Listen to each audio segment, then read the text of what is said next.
Thank you, Chairman. First, let me thank you and Senator Capto for co-sponsoring the bill that is kind of at the heart of today's hearing. I would hope that other colleagues on the committee would look at it and consider co-sponsoring it as well.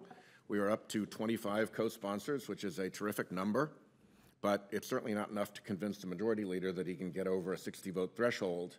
So to the extent that I don't want to run too many more Democrats onto it because I don't want to get too far out of balance, to the extent that we could get more Republican co-sponsors, I think that could move the project forward.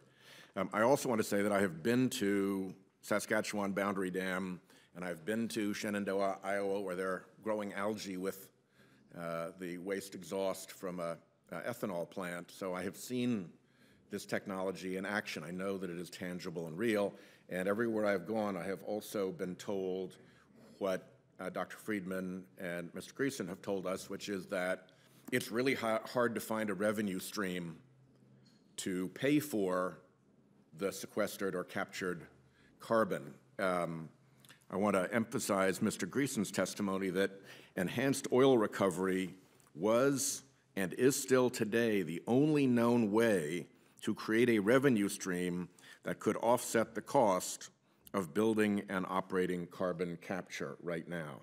That's how Saskatchewan works. It's near an oil field, so you can do EOR, but there is an enormous amount of capacity out there and capability and technology to do this that isn't going to be located near an oil field, and at this point that is being shackled, smothered by this problem.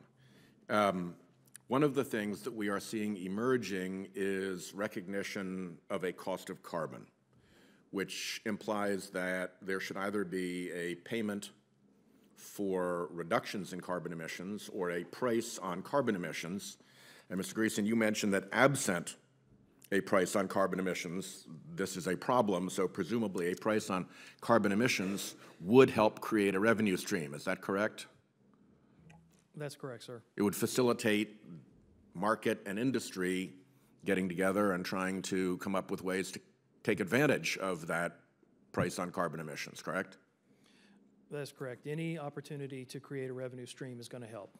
And Mr. Friedman, at the heart of your testimony about the different ways that government, through specialized government programs, can help, isn't it true that the fundamental problem here is that there is no way to be compensated for reducing carbon presently without either a price on carbon or a benefit for carbon emission reductions? Correct. Correct. So, one thing that's interesting to me is that if you get away from Congress into courts and into administrative agencies, which are forums in which facts tend to have to be factual and economics tend to have to be real and false and misleading statements tend to be punished, you see a really strong and, in fact, inevitable move towards a social cost of carbon. 3 circuit courts of appeal, every one that have looked at the question, have either approved or required administrative agencies to adopt a social cost of carbon. District courts over and over have approved or required a social cost of carbon. Repeatedly, mining expansions have been stopped because the applications did not include a social cost of carbon. FERC has been instructed to consider a social cost of carbon in pipeline hearings.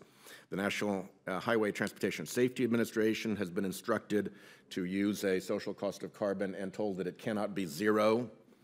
The Department of Energy was affirmed in considering a social cost of carbon with respect to commercial refrigeration. Indeed, the court said, yeah, that kind of has to happen.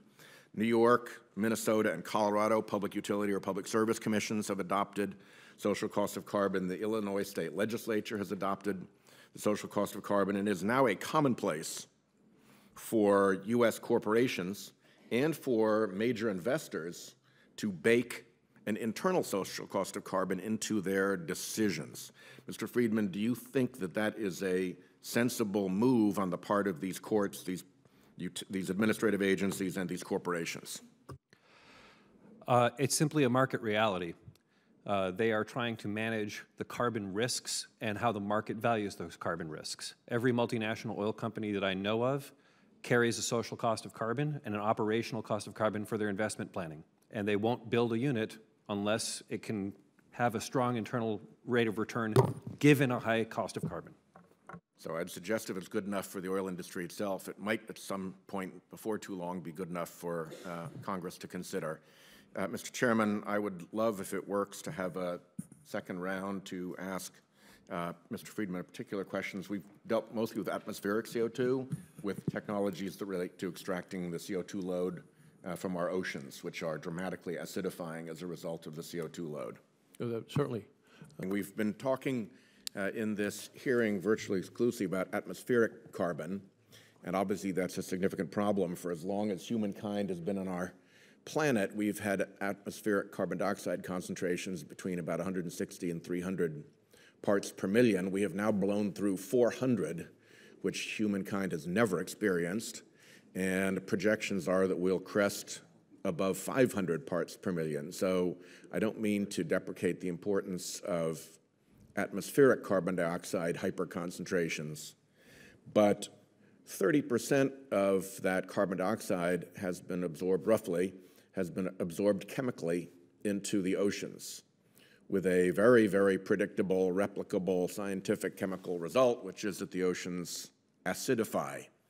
Mr. Chairman, I actually had a moment in the wee hours of the morning during one of our late sessions to perform, I think, the first scientific experiment ever done on the Senate floor, blowing my CO2-laden breath into the glass of water that the pages give us on the Senate floor with pH dye in it, and showing that, in fact, just that dramatically increased the acidity of the water in the glass. So this is something that any middle school lab, science lab could replicate, and not very debatable. So we really need to, I think, focus a little bit on the oceans here as well. And if you could just say a few words about what you see as potential carbon load reduction technologies and prospects in our oceans.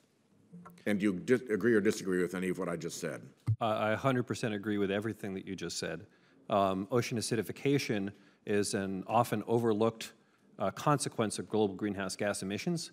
And in fact, atmospheric carbon dioxide becomes ocean carbon dioxide with negative consequences. It is already an economic burden for a number of fisheries, in particular oyster fisheries around the country are already adding lime to the waters because the oysters aren't growing fast enough because of the consequences of ocean acidification. In the same way that we now face such an urgent problem that people have begun to think about pulling carbon dioxide directly out of the air, I was pleased to not only be part of, but to discover there are a large number of groups that are now looking at pulling carbon dioxide directly out of the ocean. It's called direct ocean capture. I can identify 8 different groups and companies who have developed technologies to do such things, including work that's going on at the national laboratories, and so again, some work that was actually executed at Lawrence Livermore to pull carbon dioxide directly out of oceans. This has a number of positive consequences. For me, the first order one is, in fact, that you reduce ocean acidification at its source. Rather than adding more stuff to the ocean, we're subtracting the problem in the first place, and that's an unambiguous benefit. Second is the fact that when you pull carbon dioxide out of seawater, you actually create new things. Most importantly, you precipitate carbonate minerals that are commonly used in building materials.